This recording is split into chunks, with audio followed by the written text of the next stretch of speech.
આપણે ધોરણ 6 પાઠ 5 શાંતિની શોધમાં મહાવીર અને બુદ્ધ તેમાંથી મહાવીર સ્વામીના જીવન વિશે નાટ્યાત્મક સંવાદો રજૂ કરશું.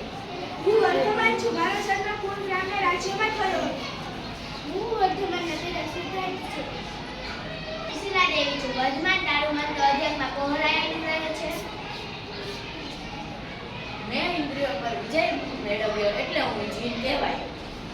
હું ઉપદેશક છું. મેં લોકોને 5 વ્રત પાળવા કહ્યું. અહિંસા, સત્ય અને ચોરી ન કરવી. મેં અપરિગ્રહ, બ્રહ્મચર્ય અને વ્રત પાળવાનું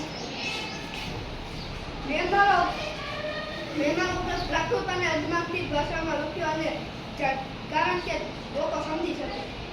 હું જીવ દયા પ્રેમીને શીખ્યું છે કે પશુ બલિ અટકાવવી જોઈએ અને દરેક જીવ પ્રત્યે દયા રાખવી જોઈએ. પાવાપુરીમાં નિવારણ પામીને મહાવીર સ્વામીએ અમર સંદેશ આપ્યો. હું વર્ધમાનના પિતા સંતાન છું. બેટા તું મોટો થતા ખૂબ શક્તિશાળી બની. કઠોર તપ કર્યો. અને 30 વર્ષની વયે વર્ધમાન છે એને પોતાનું ઘર છોડ્યું અને તપસ્યા શરૂ કરી. ત્યારબાદ એમને 12 વર્ષ સુધી તપ કર્યું.